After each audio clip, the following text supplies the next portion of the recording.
What is up, FPL managers guys? Today we are going to be looking at my Game Week 5 team selection. As always, before the video starts, make sure you like and subscribe. We're trying to hit 1k subs before the end of the season, guys. Let's make it happen. Anyway, let's get right into the video. Real quick, we will look at the team with no transfers, and if you watched the transfer plans video, you would know Mykolenko is officially my biggest op. I do not like him. I mean, I'm sure he's a nice chap in real life, you know, maybe someone you'd go have a beer with.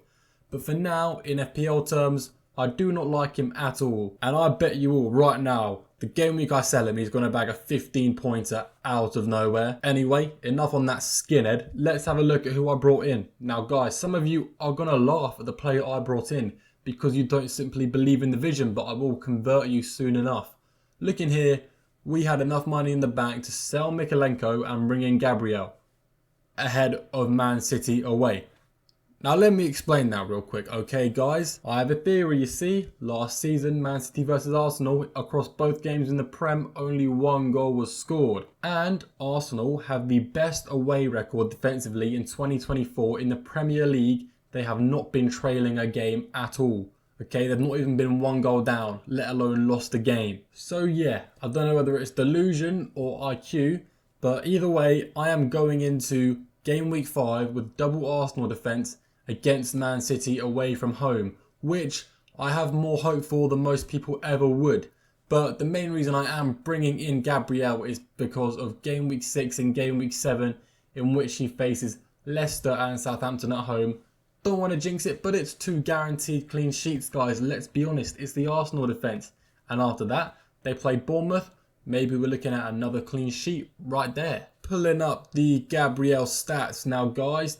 Not very high expected goals, and I don't expect him to get a goal during his time in my team. He's only going to be here for 4 game weeks. If he does score, good stuff, I'm lucky. I'd rather it be Saliba because he's also in my team. But yeah, you know, his expected clean sheets and Arsenal's expected clean sheets aren't relaying what they're getting in terms of actual output. They've got double the clean sheets they should have right now. That's mainly because Watkins had a stinker against them in their game in Game Week 2, but we're going to ignore that for now because it doesn't back my point that Arsenal are going to keep a clean sheet in Game Week 5.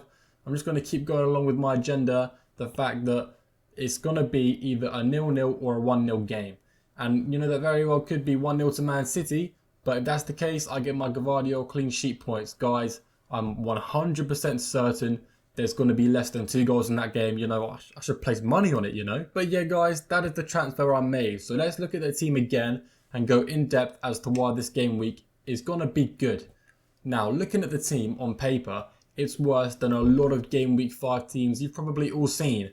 But that was the case with Game Week 4 as well. The team looked worse than most other Game Week 4 teams, but I still managed to get a healthy green arrow. You see, I read in between the lines. I don't follow the script, you know. I do my own thing and I succeed. So, with the defence, we'll start with Flecken. Yeah, Flecken, I'm hoping the save points will add up in that game. I've not got very high hopes for a Brentford clean sheet anytime soon, to be honest.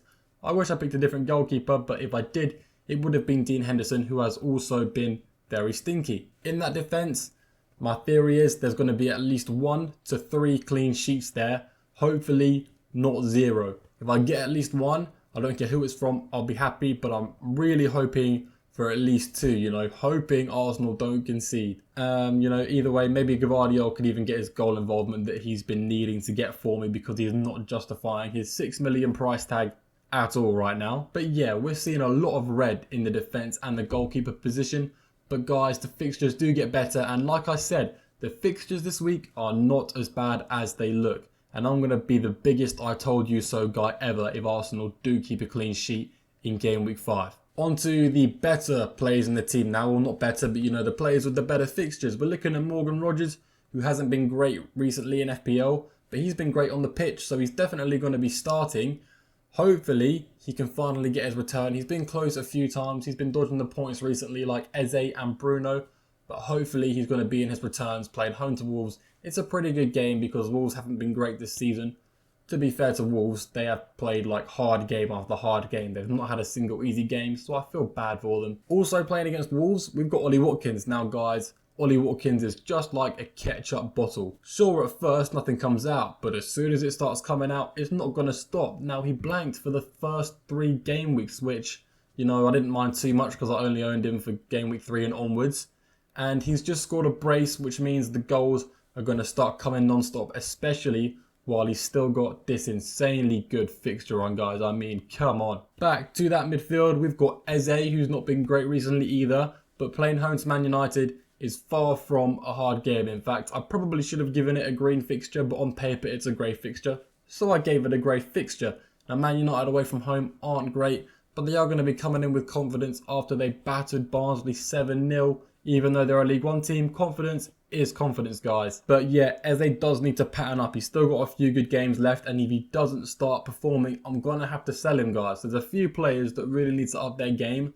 I feel like I look at my whole team and everyone's failing me, yet I've still got a pretty good rank and some green arrows, so it can't be going all that bad. We've also got Salah captain in midfield, guys. The second time I've got Salah captain this season. This is where he proves his worth, because actually in my team not being captain, value, you know, like priced compared to points, even though he gets so many, it's still technically not worth it. He really comes into play when he's my captain. First game week I had him captain, he did a great job, and I'm hoping going into this game week he can also get me another double-digit haul, because that's what he's here for. He's here to get me the captaincy points when Haaland has got a tough game. I'm hoping he doesn't let me down. Hopefully it's not another Forest game where he drops a 2-pointer. Finally, in the midfield, we've got another cheap gem in Amad Diallo. Now, because Rashford and Garnacho did start midweek, I do believe Diallo is going to start in game week 5, which is good. That'll be 4 starts in 5 games for Amad Diallo. And hopefully he sees himself more in the goal involvements. He plays really well on the pitch and everybody is happy with him. It's just he never seems to be in the right place at the right time to get the goal or the assist, but it's definitely coming along for him soon. Even with that being said, he's got 2 goal involvements in 3 starts, so either way, he's doing very well for a player who's only costing me 5 million. Let's take a gander at that front 3. Now, obviously, we talked about Watkins, Haaland in my team. Guys, to be honest, I'd probably prefer him to blank so I can get my Arsenal clean sheet points. You know, you all know how much I really need these Arsenal clean sheet points.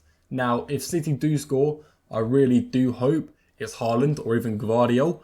As long as it's not someone else popular at Man City like De Bruyne. Now, with Haaland's current form, it's going to be hard to keep him out, but Gabriel and Saliba are solid, and they usually do a good job of keeping him out, so I've got high hopes for them to shut him down. I mean, as long as they can keep a lock on him in the box, it's going to be fine. If you guys watched Arsenal versus Tottenham when Arsenal kept a clean sheet, they were really good at defending inside the box. So yeah, the one player I spent 15.2 million on is the one player in my team I would prefer to blank. Doesn't sound too convenient, but you know, sometimes you have these weeks in FPL. You have bad weeks. Thankfully for me, my bad weeks, I still get green arrows. And finally, we got old trusty Chris Wood. You know, nothing special.